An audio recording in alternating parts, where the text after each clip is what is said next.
Magandang gabi, Pilipinas. Bayan opisyal nang nagsimula ang chairship ng Pilipinas sa Association of Southeast Asian Nations Business Advisory Council o ASEAN-BAC.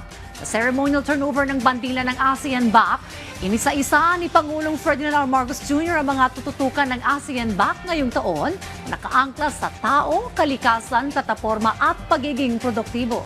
Kabilang dyan ang pagpapalakas sa MSMEs, kamataan at kababaihan, pagpapatatag sa seguridad sa pagkain, digital innovation at mas pinagtibay na pagkakaisa sa rehiyon. Yan ang ulat ni Kenneth Pasyente.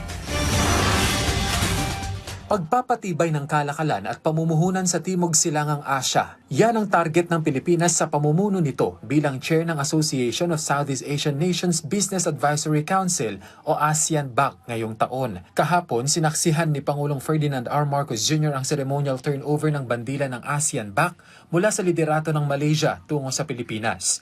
Ipaprioridad niya ng bansa ang trade and investment, pati na ang pagbuo ng mga trabaho. Under the Philippine chairship, we place strong emphasis on building economic corridors that expand trade and investment, strengthen regional supply chains, and open doors of opportunity for businesses and communities across ASEAN.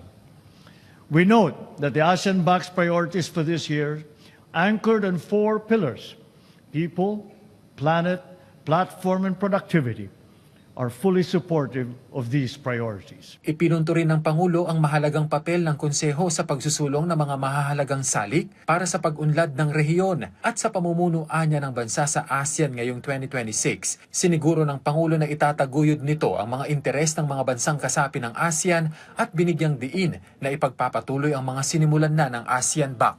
These initiatives include empowering micro, small, and medium enterprises, workers, youth, and women, strengthening food security and agricultural productivity, advancing a digital and AI-enabled ASEAN, and boosting industry growth and regional integration across key sectors. The Philippines remains fully committed to supporting ASEAN-BAC's plans and programs in the year ahead.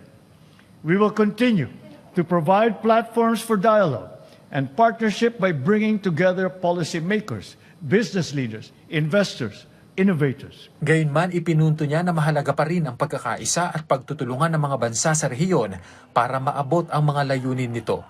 As we move forward, let us invest in the enduring promise of ASEAN itself, in our people, in our partnerships, and in the future that we are creating together. When we commit to cooperation anchored in trust and purpose, we ensure that progress reaches every community and opportunity remains within reach of all. Binigyang diin ng Presidente ang mahalagang papel ng pribadong sektor na nananatiling mahalagaan niya sa pagsusulong ng mga layunin ng rehiyon. Kasunod nito, kinilala rin niya ang patuloy na pamumuno ng ASEAN-BAC sa paghubog ng mga inisyatibang makabago, inklusibo at tumutugon sa pangangailangan ng ASEAN.